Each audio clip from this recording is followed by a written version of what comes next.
staying with rugby, Mr. Alan Quinlan joins us on the line this morning. Quinny, how are things?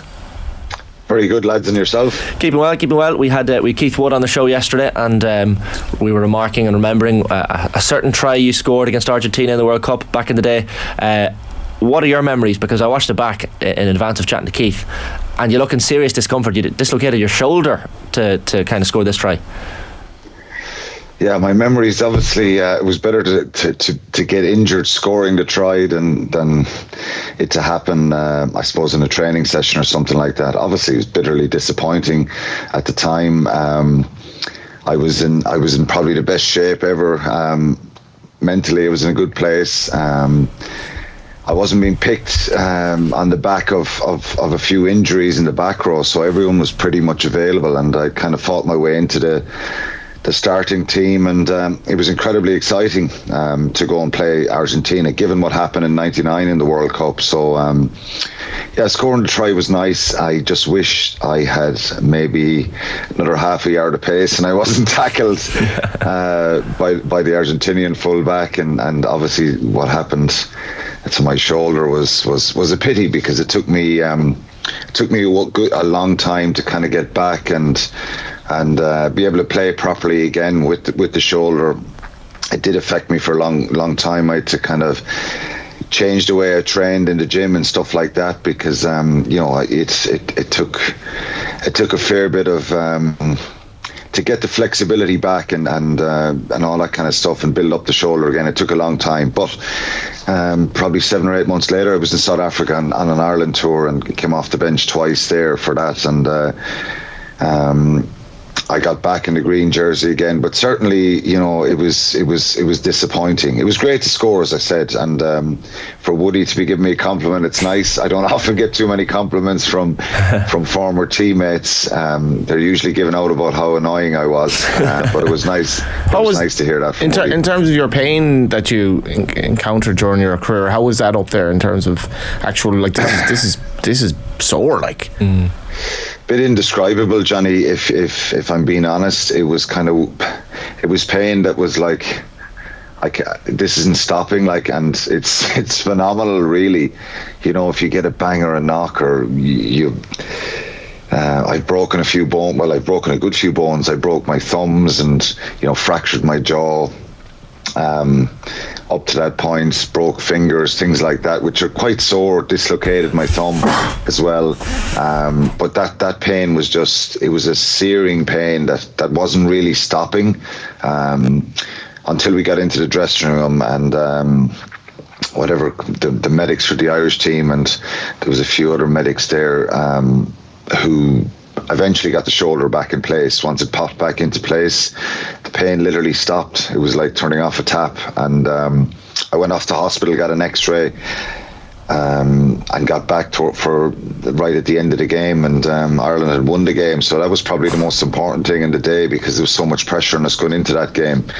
It was kind of bittersweet memories. As I said, I've always kind of held on to that scenario of, at least I scored in a big game, because these things happen in training to players in all sports. They get injured behind closed doors, and it felt like that it was an important try, and at least there was something out of that. But obviously, if I had my time back, I would have preferred not to have got injured and dislocated a shoulder, because I missed the rest of the World Cup, and I missed the Six Nations, where Ireland won a triple crown a couple of months later as well, for the first time in 25 years. So it was bittersweet, but nice to hear Woody saying something nice about me. As I said, I don't too often get many compliments. Yeah, it was a tight. I think it was 16-15, maybe the final score in that one. But Woody was the one who lays the ball off to you. You're coming through at absolute full tilt, and as Woody said yesterday, like, it was the pass had to be perfect, but also your run, there was no stopping you. You were literally, there was only one split second in which you could get that ball. Yeah, but you don't really. I didn't really think much about it, to be honest. I just got in his shoulder, and he threw a little dummy and then a pass, and Corletto, the full back for Argentina, he's a very quick, physical player, and even from a pace point of view, I suppose I was in really good shape going into that World Cup, and had a few setbacks before that as regards selection and just understanding what it was like to get to that level, the sacrifices you make and all that kind of stuff. So yeah, it was great to score it. I think scoring the try, there was always a bit of a joke with guys who played in that match that I saved Irish rugby, that it was so important to try, and I was kind of claiming that I saved the IRFU a lot of money, that we wouldn't have to qualify for the next World Cup, and we were going to come out of the pool and get into the quarterfinals and stuff like that. But Paul O'Connell was always kind of back at me, saying that, well, Rog or David Humphreys would have got a drop goal or a penalty to win it.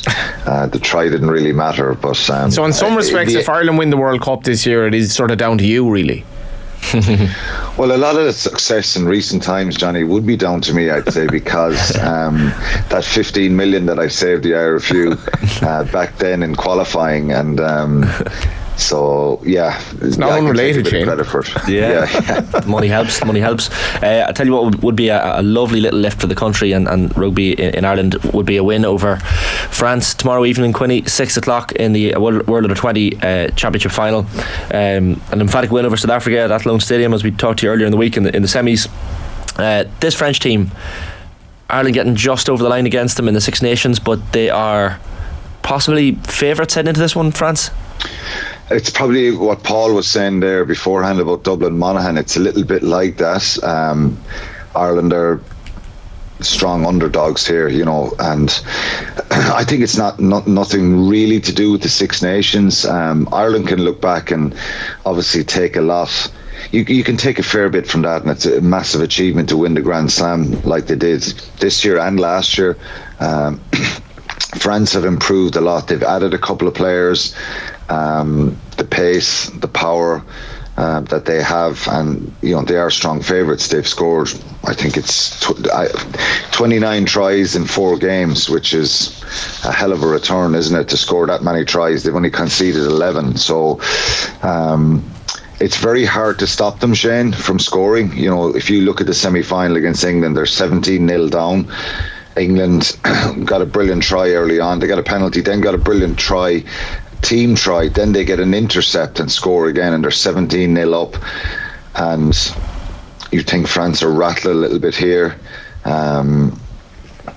They respond, and half time is 24-14 to England, and you think, God, there's an upset on here, and this is good for Ireland, because they're stopping France from playing here effectively, and Ireland, I'm thinking in my head, they can take England. England is a better team for them to play in the final, a better chance maybe, and the response in the second half was phenomenal. It was 24-14, and then 20 minutes later it's 52-24. England scored a try at the end. Just that performance in that second half was a reminder to everyone of how strong they are.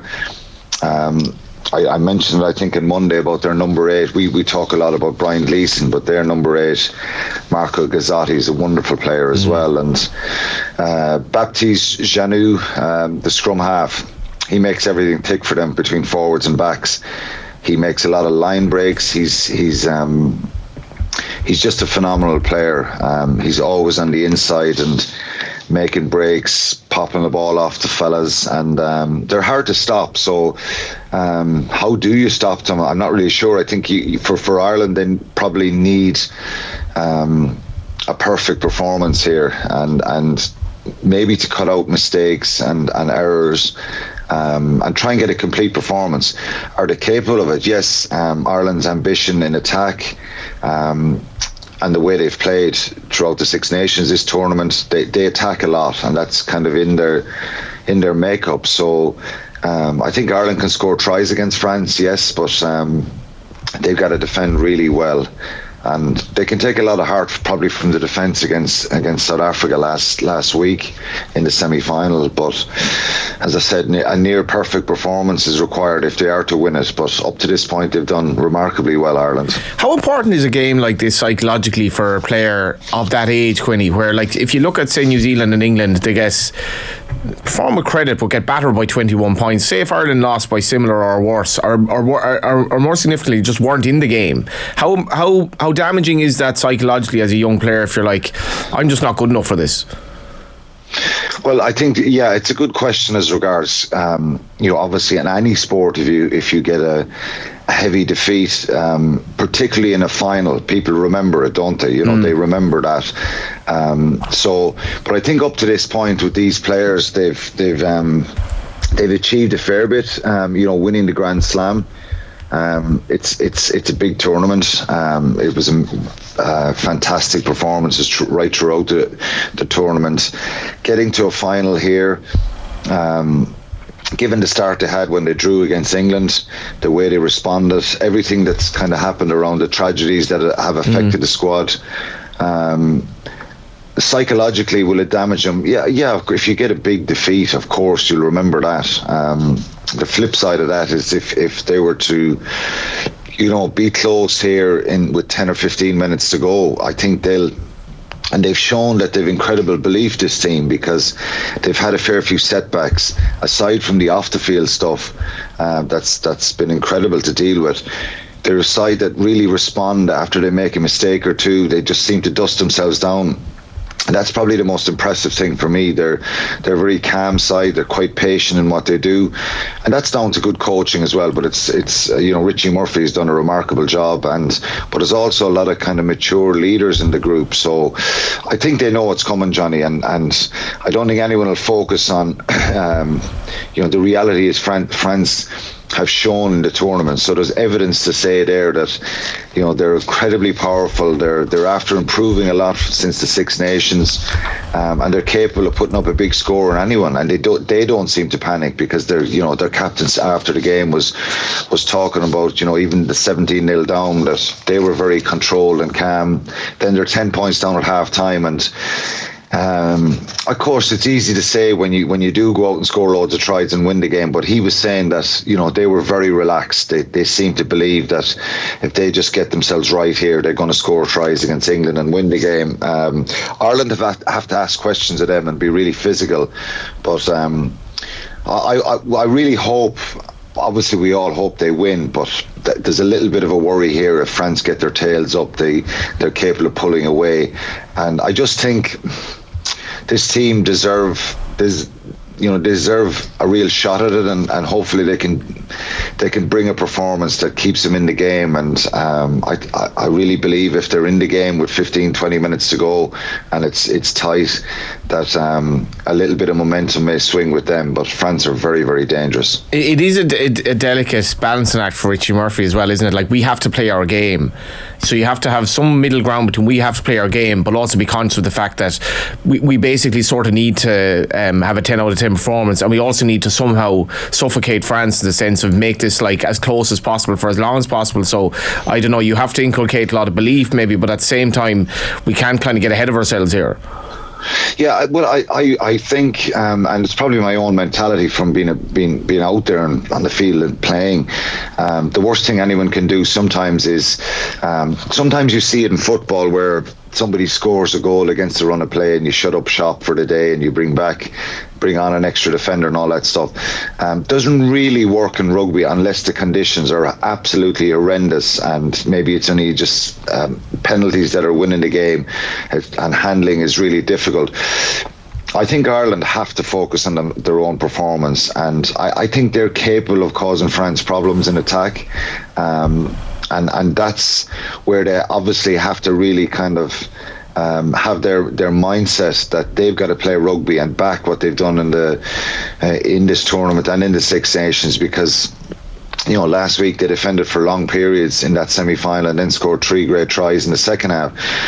So they've got to front up, and he's picked a very physical side. So it's not a case of trying to contain France, because if you do that, I think you run into problems.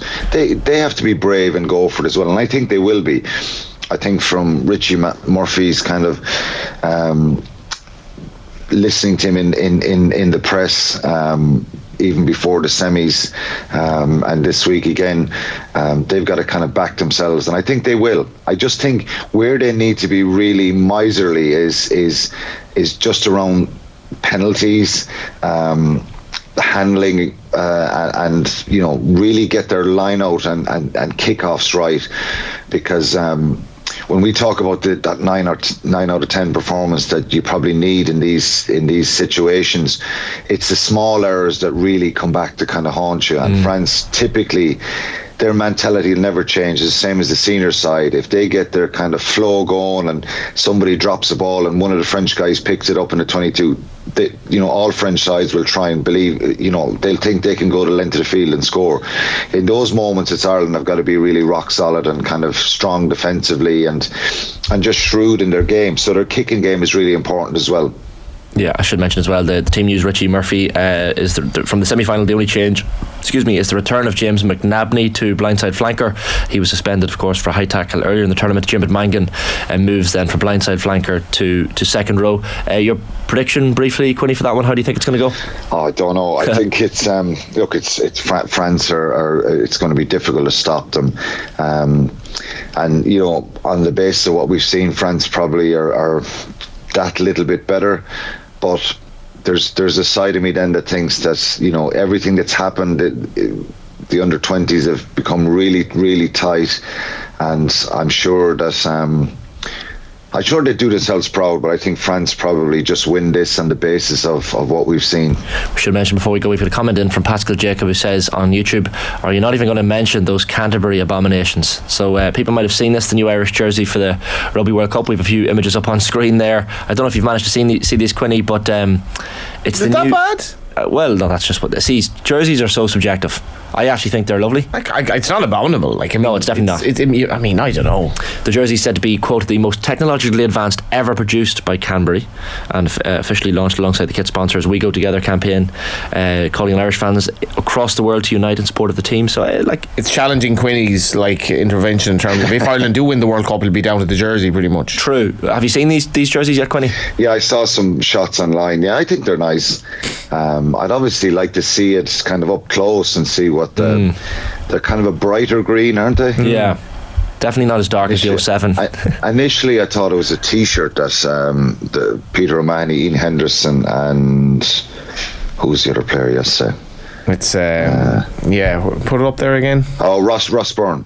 Yeah, it does. I think they're going for that look as well, Quinny. Like Ross Byrne could be just showing up in like a boozer in Ballsbridge there, and it's like, oh yeah, whatever. You look well. It's a great shot. The first thing I thought of is none of the three of them know what a razor is used for, because they all have this kind of beards on them and stubble and stuff. Nobody shaves anymore, do they? No, myself and Johnny don't clearly either. No. Here with the handsome lads, no, to be fair though. This is it. Yeah, this is it. Also the three rugby lads. What was the question again? Get distracted. Sorry, jeez. Quinny, great stuff as always. Thanks a million. Cheers, thanks lads. Brilliant stuff. Alan Quinlan on the line. I'm having that jersey. I think they're quite nice. I like it. It's a wee bit soccer-esque. Maybe a bit. Rugby fans will hate that. But, are you old enough to remember when rugby jerseys were grossly oversized, and I think it was a thing there where coaches are it's a lot harder to grab a player if we actually have tight tops there. That wasn't that long ago. No, it's true. It's scientific. Makes sense to have them tight as you can be.